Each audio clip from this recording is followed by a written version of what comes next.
جن لوگوں کو ہم نے کتاب عنایت کی ہے وہ اس کو ایسا پڑھتے ہیں جیسے اس کے پڑھنے کا حق ہے۔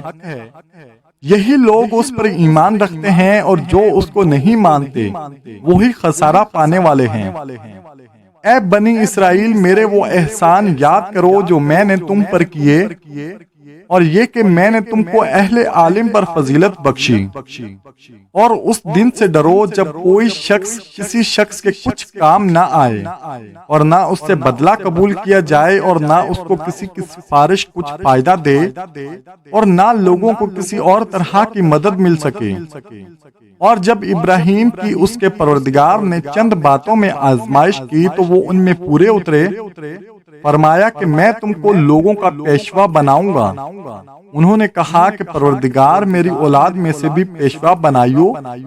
فرمایا کہ میرا قول و قرار ظالموں کے لیے نہیں ہوا کرتا۔ اور جب ہم نے خانہ کعبہ کو لوگوں کے لیے جمع ہونے اور امن پانے کی جگہ مقرر کیا اور حکم دیا کہ جس مقام پر ابراہیم کھڑے ہوتے تھے اس کو نماز کی جگہ بنا لو، اور ابراہیم اور اسماعیل کو حکم بھیجا کہ طواف کرنے والوں اور اعتکاف کرنے والوں اور رکوع کرنے والوں اور سجدہ کرنے والوں کے لیے میرے گھر کو پاک صاف رکھا کرو۔